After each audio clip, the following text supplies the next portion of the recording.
sommes ici devant l'espace où sera, si on laisse faire, construit le centre des congrès. Donc ici est le tenement derrière. La liste avec vous, Annecy pour tous, s'oppose à la construction de ce centre des congrès sur cet espace.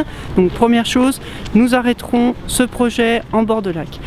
Deuxième élément, nous reposerons la question de la pertinence du centre de congrès en demandant l'actualisation de l'étude qui avait été demandée en 2005 pour voir si réellement, à l'heure où le tourisme d'affaires décroît, nous avons un intérêt à construire un tel équipement sur la commune d'Annecy. On ose nous dire 50 millions d'euros avec les acquisitions foncières, c'est même pas le prix de la structure.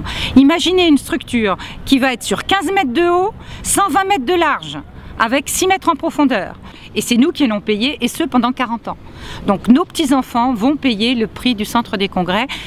Donc le projet de notre liste prévoit à la place du centre des congrès une extension du parc Charles Bosson. Je rappelle simplement que dans son programme en 2008, Jean-Luc Rigaud inscrivait un centre des congrès, mais il l'inscrivait en face dans l'ancien hôpital sur le terrain d'Ibalédier et pas du tout ici. Pour un autre coût, d'ailleurs 6 millions d'euros là-bas et ici on est à 50 millions d'euros. Donc c'était un autre projet.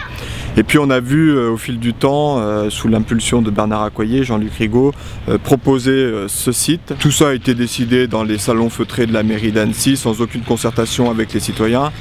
Je rappelle juste que les associations ont fait signer plus de 15 000 pétitions contre cet emplacement et qu'aujourd'hui Jean-Luc Rigaud s'assied dessus pompeusement, quoi.